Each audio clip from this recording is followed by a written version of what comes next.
Halo semuanya. Nah, di sini kami dari kelompok 2 akan menjelaskan materi mengenai unsur alkali tanah, yaitu ada berilium, magnesium, dan kalsium. Nah, sebelum itu, perkenalkan nama saya Emika Bruginting dan teman saya Muhammad Hasidiki dan Berlian Agustari. Nah, di sini saya akan menjelaskan mengenai berilium. Nah, seperti gambar yang di atas, berilium itu memiliki nomor atom 4. Unsur ini beracun, ringan, tetapi mudah pecah. Berilium juga merupakan logam alkali tanah yang kegunaan utamanya adalah sebagai bahan penguat dalam alloy atau tembaga berilium. Nah, kelimpahan berilium ditemukan dalam mineral komposit seperti granit dan batuan dan juga terdapat dalam bahan bakar fosil padat dan cair. Nah, berilium ini juga memiliki proses ekstraksi, yaitu terdapat metode reduksi dengan metode elektrolisis. Nah, sifat fisik dari berilium yaitu yang pertama dia memiliki warna putih keabuan dan memiliki titik leleh 1287 Celcius dan titik didihnya 2471 Celcius. Dan sifat kimianya, berilium ini memiliki sifat sangat reaktif dan bereaksi dengan udara, bereaksi dengan air. Nah, adapun manfaat dari logam berilium ini yang pertama yaitu dipakai pada tabung sinar X, komponen reaktor atom dan pembuatan salah satu komponen televisi. Dan berilium juga dapat digunakan dalam memadukan logam agar lebih kuat tetapi bermassa lebih ringan. Dan berilium juga digunakan dalam pembuatan gikroskopis, berbagai alat komputer, dan ketegangan dan kestabilan dimensi. Yang terakhir, berilium selanjutnya yaitu berilium digunakan sebagai agen alloy dalam pembuatan tembaga berilium. Nah, demikianlah penjelasan saya mengenai berilium. Selanjutnya akan dijelaskan oleh teman saya. Terima kasih. Saya akan menjelaskan mengenai unsur magnesium. Baik, langsung saja yaitu kelimpahan unsur. Magnesium adalah unsur yang paling umum ke-8 di kerak bumi dan sekaligus besar terikat dalam endapan mineral. Misalnya magnesit magnesium karbonat dari dolomit.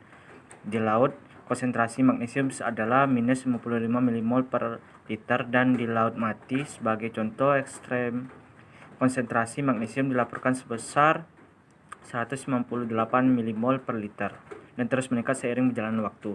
Diisolasi pada metode elektrolisis air laut dicampur dengan kapur dalam tangki pengendapan magnesium hidroksida presipat mengendap, disaring dan dicampur dengan asam klorida. Larutan ini mengalami elektrolisis agar eksploitasi menghasilkan logam magnesium yang kemudian dituang menjadi batang logam yang diproses lebih lanjut ke dalam berbagai bentuk. Sebagian hasil reaksi ini wujud uap dari magnesium dan uap tersebut mengembun menjadi kristal magnesium.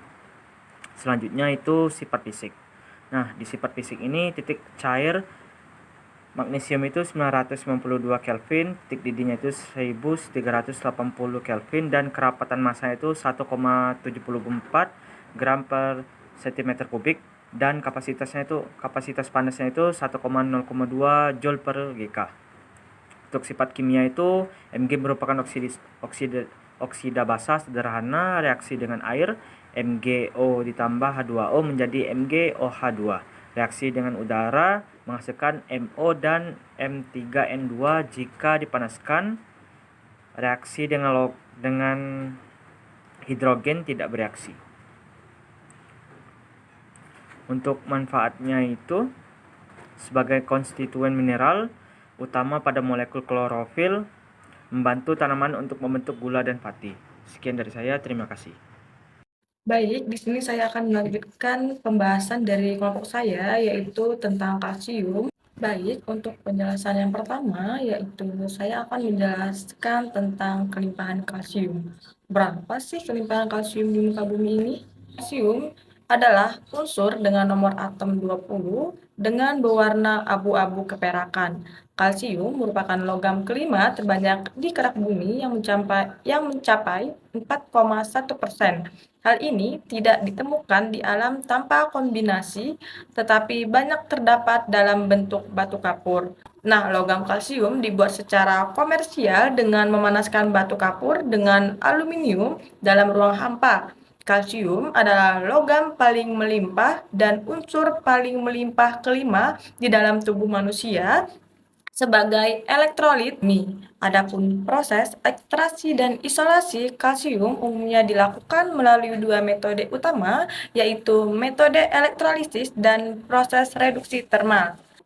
Baik, dilanjutkan dengan sifat fisik dan kimia dari kalsium, yaitu untuk sifat fisik logam kalsium, yaitu yang pertama, logam kalsium melebur pada suhu 842 derajat Celcius dan mendidih pada suhu 1494 derajat Celcius. Untuk sifat kimia dari kalsium, yaitu yang pertama tentang reaktivitas. Nah, kalsium adalah logam alkali tanah yang reaktif. Yang kedua, reaksi dengan air. Kalsium bereaksi dengan air untuk membentuk hidroksida kalsium atau CaOH2 dan gas hidrogen atau H2. Baik, adapun proses pembuatan dari kalsium, yaitu kalsium secara umum tidak diproduksi secara langsung dalam proses manufaktur, namun kalsium dapat diperoleh melalui proses ekstraksi atau isolasi dari bahan baku yang mengandung kalsium seperti batu kapur atau dolomit. Kegunaan atau pemanfaatan kalsium. Nah, kalsium berguna untuk yang pertama, kalsium berguna untuk menjaga vitalnya tulang dan gigi. Yang kedua, unsur kalsium membantu pergerakan otot dan membantu membawa pesan dari otak ke seluruh bagian tubuh. Yang ketiga, ion unsur kalsium berperan sebagai pembawa antar sel. Baik, mungkin itulah yang dapat kelompok saya jelaskan tentang berilium, magnesium, dan kalsium. Mungkin jika ada salah kata, kami mohon maaf. Semoga bermanfaat untuk semua. Saya akhiri. Wassalamualaikum warahmatullahi wabarakatuh.